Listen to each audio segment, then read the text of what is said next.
Hello, ఈరోజు మనం Olympic national park అయితే వెళ్ళిపోతున్నాము. ఒలింపిక్ నేషనల్ పార్క్కి బేసికలీ ఏంటి అంటే 2 ఎంట్రన్స్ ఉంటుంది. ఒకటి పోర్ట్ ఏంజలస్ నుంచి ఉంటుంది, ఇంకొకటి staircase heading or staircase camping అని కూడా అంటారు. బేసికలీ ఏంటి అంటే పోర్ట్ ఏంజలస్ నుంచి వస్తే most of the scenic drives and most of the పార్క్ని కవర్ చేయడానికి పాసిబిలిటీ ఎక్కువ ఉంది. ఇది ఏంటి అంటే బేసికలీ మనం ఇప్పటివరకు చూసిన నేషనల్ పార్క్స్ అన్నీ రౌండ్గా ఉంటాయి. సో మనం ఎక్కడ ఎంటర్ అయినా వేరే ఎంట్రన్స్ని మొత్తం చూడడానికి పాసిబిలిటీ ఉంది. బట్ ఓన్లీ ఇప్పుడు మనం చూసిన అన్ని నేషనల్ పార్క్లో ఈ నేషనల్ పార్క్ ఒకటి మాత్రం సర్కిల్లో లేదు.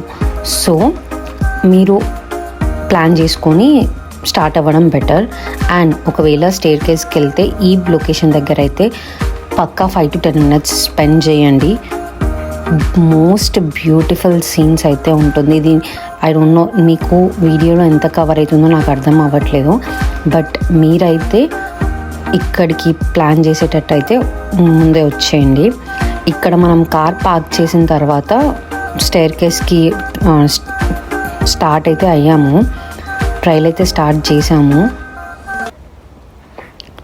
సో ఏంటి అంటే ఇంతకుముందు మనం ఇన్ని రోజులు చూసిన హైక్ అంతా ఒక ఎత్తు అయితే ఇది మాత్రం డిఫరెంట్ ఉందండి. బికాజ్ ఏంటి అంటే ఇంతకుముందు హైట్స్ అన్ని ప్రాపర్గా అదంతా ఉంటుంది, దీనికి మాత్రం ప్రాపర్గా హైక్ లేదు. సో బేసికలీ చెప్పాలంటే నిజమైన హైక్ అని చెప్పొచ్చు. మనము చూస్తున్నాము మొత్తం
ఇది లొకేషన్ అండి. బేసికలీ దీన్ని స్టేర్ కేస్ సస్పెన్షన్ బ్రిడ్జ్ అని అంటారు. దీనికోసమే మనం ఇదంతా హైక్ చేశాము.